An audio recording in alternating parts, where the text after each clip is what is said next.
Abraham, Dieu bénit. Pourquoi? La naissance d'Isaac fut un grand miracle. Abraham, son père et Sarah étaient mariés, mais le temps passait, sauf que dans cette maison, il naît l'enfant de la promesse.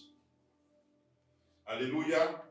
Avec le temps qui passait, Sarah, la femme d'Abraham, a demandé à son mari d'aller avec Agar, leur servante, et de cette union est né Ismaël. Ismaël est né parce qu'ils l'ont voulu. Cependant, dans le projet de Dieu, il y avait une promesse faite. Cette promesse est qu'un enfant devait naître, un enfant mâle, un garçon du nom d'Isaac. Dieu t'a promis, mais que tu ne vois pas, dont tu ne vois même pas l'espérance, dont tu ne vois même pas l'ombre. Mais je vais te dire ce matin que le Saint-Esprit fera que la promesse que Dieu t'a faite viendra pour se manifester. Pourquoi? Parce que Dieu bénit. Alléluia. Amen. Dieu bénit. Regarde un peu. Donc ce Isaac qui va naître, à un moment donné se trouve à Guérard.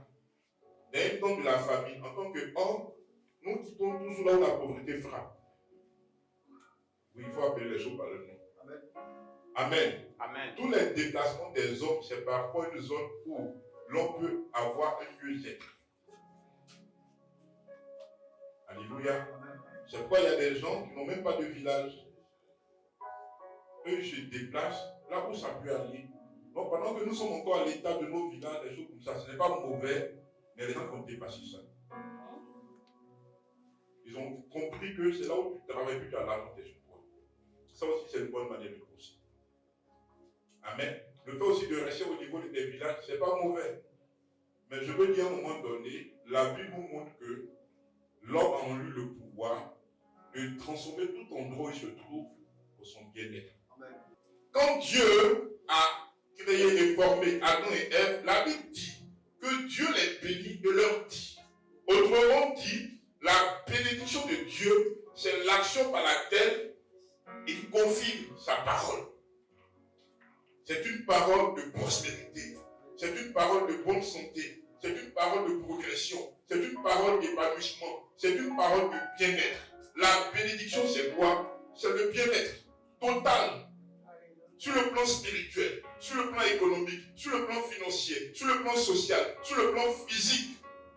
La bénédiction là, elle est déjà en chacun de nous. C'est la première parole que Dieu a dite. Prions, c'est que Dieu nous bénisse. Tout ce que nous faisons, c'est pour la bénédiction, parce que simplement, c'est la bénédiction que Dieu a déclarée en premier sur nous. C'est pourquoi on est fiers d'être bénis. On est fiers que nos enfants soient bénis. Quand ton enfant réussit à l'école, tu es content. Tu es fier. Des fois, on ne te demande même pas, mais tu veux qu'on te demande à quel niveau se trouve ton enfant. Parce que c'est une bonne chose. Dieu bénit. Isaac donc va naître. Isaac connaissait son histoire.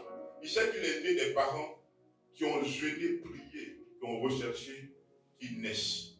Vous savez, il y a des miracles, Dieu permet que tu les recherches. Dieu permet que tu en payes le prix.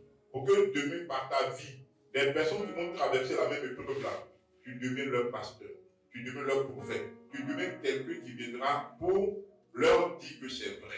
Ce par quoi tu passes, je l'ai vécu. C'est ce qu'on appelle prêcher. Prêcher, c'est pas raconter la Bible. Prêcher, c'est pas raconter des histoires. Prêcher, c'est témoigner des choses que Dieu t'a fait vivre. C'est en ce moment qu'il y a une onction qui te déploie. Parce que ce que tu dis là, tu l'as vécu, c'est vrai. Donc ne pleure pas parce que tu n'es pas en train de voir ce que tu recherches. Commence déjà à te réjouir. Parce que Dieu n'est pas un menteur. Ce que Dieu promet, il le fait. Il a promis à Abraham et Sarah qu'ils auront l'enfant de la promesse. L'enfant de la promesse a fini par naître. Tout ce que Dieu t'a promis, tu le verras. Au premier niveau, on va voir Satan, il est démon. Mais dans le fond, sans la permission de Dieu, tu ne peux pas être attaqué. Sans la permission de Dieu, aucun Satan, aucun démon, aucun sorcier ne peut t'attaquer. Et quand les attaques viennent, n'oublie pas que toi, tu es béni de Dieu.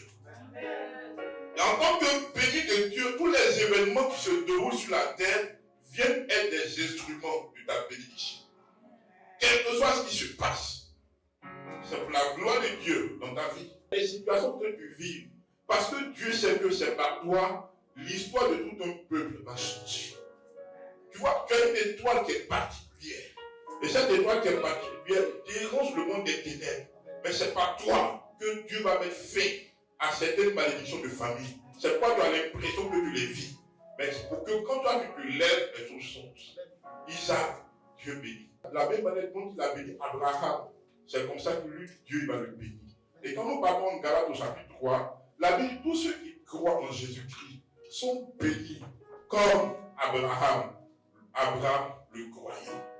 Donc parler de bénédiction, non seulement c'est dans la Bible, mais c'est aussi pour les chrétiens.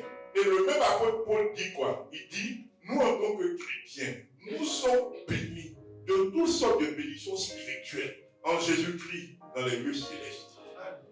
De sorte que pour que nous on empêche nos bénédictions, c'est lorsque le sorcier peut aller dans les lieux célestes. Amen. Pour détrôner Jésus. S'il a pu faire ça, c'est là qu'il peut bloquer nos bénédictions. Sinon, nous sommes bénis. Sinon, toi, tu es béni. Et c'est ce que tu dois savoir ce matin. Dieu bénit. Le même Dieu qui guérit, le même Dieu qui délivre, le même Dieu qui sauve, il est aussi le Dieu qui bénit. Il dit, sa bénédiction enrichit. Sa bénédiction n'est suivie d'aucun chagrin. Est-ce que tu comprends ce matin? Amen. Quelle que soit la situation que tu vis, mon Dieu veut te visiter. Quel que soit ce qui se passe dans ta vie, mon Dieu veut agir, mon Dieu veut manifester sa puissance. Quand Isaac a observé la vie d'Isaac, d'Abraham son père, il y a deux grandes leçons qu'il a retenues de sa vie et que je veux partager. Il y a deux grands secrets de la bénédiction, la prière et puis l'offrande. Isaac s'est marié à Rebecca. La même année dont Abraham avait marié Sarah, sa mère, il va remarquer que Rebecca était confrontée à la stérilité. Ce n'est pas la stérilité en tant que malédiction, mais c'est la stérilité en tant que défi de l'enfantement. Quand tu es chrétienne, tu n'es pas stérile, mais tu as un défi d'enfantement. Alléluia. Donc la prière. Genèse 25, verset 21. La Bible dit quoi? Il invoqua l'Éternel. Quand la situation à laquelle tu es confronté, pour cette situation, tu as fait ce qui est humainement possible, et tu vois que ça ne va pas, ne te décourage pas. Va dans le spirituel, rechercher ton miracle. Comment ça se passe? C'est par la prière. Parce que qu'est-ce que la prière fait? Elle déclenche la puissance de Dieu. C'est pourquoi le diable pousse même l'église à ne plus prier. Amen. Elle pousse, on fait tout sauf la prière. Pourquoi on est venu à l'église? Amen. On peut faire du temps dans d'autres choses sauf la prière. Pourtant, la Bible dit, Jésus a dit que la maison de Dieu sera appelée maison de prière. Le deuxième principe, c'est l'offrande. Pour démontrer que nous avons la crainte de Dieu. Celui qui craint Dieu, c'est naturel pour lui d'offrir. Parce qu'il sait qu'il ne mérite pas la vie qu'il a. Donc il exprime sa gratitude à Dieu. Et l'offrande déclenche la bénédiction. C'est un principe qui ne va jamais changer. Autant la prière déclenche la bénédiction en libérant la puissance spirituelle dans l'atmosphère, autant l'offrande dispose la grâce sur le plan matériel pour l'accomplissement de la promesse. L'offrande est biblique. L'offrande est un secret d'Isaac. La Bible dit, il veut quitter Guéra, Dieu lui dit reste. Bizarrement, le peu dont il disposait, la Bible dit qu'il a cédé. Il a donné, il a offert. La Bible dit, l'Éternel le bénit. Il a récolté au centuple. Par rapport au temps dans lequel il se trouvait. Nous, ce n'est plus au centuple qu'on récolte. Nous pouvons récolter au milliard, selon la foi de chacun. Mais l'offrande est un principe biblique. Dans Genèse chapitre 26, verset 12, la Bible dit, Isaac s'aima dans ce pays et il recueillit cette année le centuple, car l'Éternel l'a béni. L'Éternel l'a béni, mais la bénédiction c'est un peu sur ce qu'il a sémé pour que lui-même puisse récolter. Nous tous là, Dieu nous bénit. Celui qui ne donne pas, ce n'est pas que Dieu ne le bénit pas, Dieu le bénit, mais Dieu multiplie ce que nous donnons. Effectivement, quel que soit le nombre avec lequel tu multiplies zéro, ce qui sort c'est zéro. C'est l'élément neutre de la multiplication. Dieu ne va pas changer ça à cause de toi. Ce n'est pas moi qui ai dit ça. Dieu dit dans sa parole, Isaac séma et il récolta au centuple, car l'Éternel l'avait béni. Dieu là, il ne va jamais cesser de bénir. En ce qui concerne ce que nous voulons recevoir, il multiplie ce que nous donnons. La foi ne pleure pas pour les choses qui font pleurer. La foi, c'est que Dieu est avec moi. L'incrédulité voit les démons partout. L'incrédulité voit les sorciers partout. L'incrédulité voit Satan partout. La foi voit Dieu, même dans les problèmes.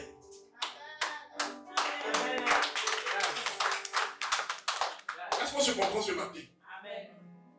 Non. Je dis, l'incrédulité voit Satan, démons, sorciers, méchants partout, pendant que la foi voit Dieu, même dans les problèmes.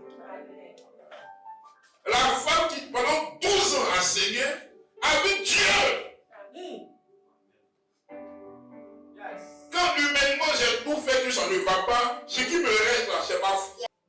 Tant que je n'ai pas eu ce que je veux, ça signifie que je dois continuer. La foi persévère. La foi est patiente. La foi continue. Tant que la foi n'a pas reçu ce que la foi cherche. Amen. Il y a des gens, dès qu'ils font quelque chose que ça ne va pas, il va voir sa grand-mère, son arrière-grand-mère, son arrière-arrière-grand-père. Je ne dis pas que ce n'est pas possible, ça peut arriver. Mais on ne doit pas limiter notre vie à ça. Pourquoi? Dieu vous a donné la puissance de triompher. Cette puissance s'appelle la foi. La vie, c'est la foi. Je vous en supplie, par la compassion du Seigneur, ne perdez pas la foi. Il peut arriver que tu perds ton argent, ça peut arriver. Il peut arriver que tu perds des choses pour lesquelles tu t'es tant battu. Mais ne perds pas la foi. Parce que c'est la foi qui est capable de faire exister ce qui n'existe pas. La foi a un pouvoir de création. Bien aimé, ce que la foi peut faire, au-delà de ce qui peut se faire naturellement. Ce matin, je veux te demander une seule chose. Il faut encore croire en Dieu. Il est là. En 2022, il était là. 2021. Ce qui nous manque souvent, c'est comment nous connecter à lui. Et cette connexion-là, c'est pas la foi. Amen. C'est pas la foi. Toi qui pries pour te marier, il faut te voir comme la femme la plus belle. Donc, il y a un homme qui va venir te marier. S'il y a un esprit qui est à la base, il va partir. Mais des fois, il n'y a pas esprit à la base. C'est toi-même qui ne crois pas. Des fois, il y a esprit. Mais des fois, il n'y a pas esprit. Amen. Comment toi, tu peux imaginer qu'on ne peut pas te marier? Tu veux quoi? Ça fait que dès qu'un homme vient te voir, tu imagines qu'après il va te laisser. Amen. Parce que quelqu'un t'avait laissé, donc si quelqu'un vient lui aussi, il va te laisser. Non. Ceux qui t'ont laissé n'étaient pas dans le plan de Dieu pour toi. C'est pourquoi maintenant Dieu envoie quelqu'un qui va te marier. Ce n'est pas parce que tu avais échoué hier que tu vas échouer aujourd'hui. C'est l'homme qui apporte la valeur à là où l'homme va. Et non les choses qui donnent la valeur à l'homme. Amen. Qui comprend ce qu'on est en train de dire? C'est ça la foi. La foi perçoit le positif partout. Et beaucoup ont raté leur lieu de bénédiction parce qu'ils ont vu ça par les yeux de la chair. Est-ce qu'on se comprend? Ça, Dieu, jusqu'à la mort. Quand Dieu nous bénit, ce n'est pas à cause de nous. C'est pour montrer à ceux qui jouent avec lui qu'il est capable de tout. Parce qu'il veut que la gloire soit pour lui seul. C'est pourquoi n'ayez jamais l'impression que l'église ne pousse pas. Et un jour, il dit à quelqu'un, Dieu n'est pas dans ses calculs. Dieu a été guérir une femme par rapport à un problème de ventre. Dieu a été guérir une femme par rapport à un problème de ventre. Par rapport à un problème avec son intimité. Un miracle en train de se produire. Je ne sais pas qui, mais Dieu est en train d'opérer. Je sens ce feu de guérison se déployer. Là où il y a la foi, les miracles se produisent. Bien aimés, ne vous sous-estimez jamais. Le Dieu que nous adorons, il s'appelle le Dieu des miracles. Quel que soit le domaine de ta vie où tu as besoin d'un miracle, c'est pour toi ce matin Dieu a suscité ce message. Les miracles sont de tous ordres. Miracles spirituels, miracles physiques, miracles financiers. N'aie pas honte de demander à Dieu de l'argent. Qui a besoin d'argent parmi nous? Il y en a qui n'en ont pas besoin. Qui a besoin d'argent? Ce matin, Dieu va vous faire grâce. Amen. Amen. Quel que soit le domaine dans lequel tu as besoin de Dieu, ce matin, ton Dieu veut te faire du bien. Quelles que soient les situations désespérées que tu traverses, il y a encore de l'espoir.